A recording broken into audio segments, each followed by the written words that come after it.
country no longer has an army. It prefers to devote its resources to education, ecotourism, and the protection of its primary forest. Gabon is one of the world's leading producers of wood. It enforces selective logging, not more than 1 tree every hectare.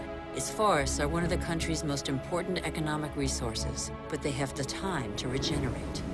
Programs exist that guarantee sustainable forest management. They must become mandatory. For consumers and producers, justice is an opportunity to be seized. When trade is fair, when both buyer and seller benefit, everybody can prosper and earn a decent living. How can there be justice and equity between people whose only tools are their hands and those who harvest their crops with a machine and state subsidies? Let's be responsible consumers. Think about what we buy. It's too late to be a pessimist. I've seen agriculture on a human scale. It can feed the whole planet if meat production doesn't take the food out of people's mouths.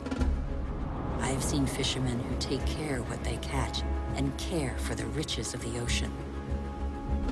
I have seen houses producing their own energy. 5,000 people live in the world's first ever eco-friendly district in Freiburg, Germany. Other cities partner the project. Mumbai is the 1,000th to join them. The governments of New Zealand, Iceland, Austria, Sweden, and other nations have made the development of renewable energy sources a top priority. I know that 80% of the energy we consume comes from fossil energy sources. Every week, 2 new coal-fired generating plants are built in China alone. But I have also seen, in Denmark, a prototype of a coal-fired plant that releases its carbon into the soil rather than the air. A solution for the future? Nobody knows yet. I have seen in Iceland an electricity plant powered by the Earth's heat, geothermal power. I have seen a sea snake lying on the swell to absorb the energy of the waves and produce electricity. I have seen wind farms off the coast of Denmark that produce 20% of the country's electricity. The USA, China, India, Germany, and Spain are the biggest investors in renewable energy. They have already created over 2.5 million jobs. Where on earth doesn't the wind blow? I have seen desert expanses baking in the sun. Everything on Earth is linked, and the Earth is linked to the sun, its original energy source. Can humans not imitate plants and capture its energy?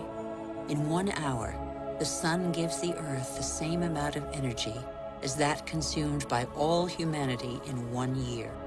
As long as the Earth exists, the sun's energy will be inexhaustible. All we have to do is stop drilling the Earth and start looking to the sky. All we have to do is learn to cultivate the sun. All these experiments are only examples, but they testify to a new awareness. They lay down markers for a new human adventure based on moderation, intelligence, and sharing.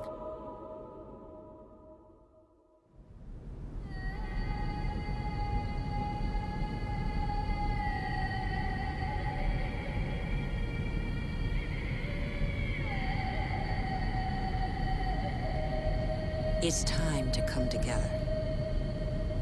What's important is not what's gone, but what remains.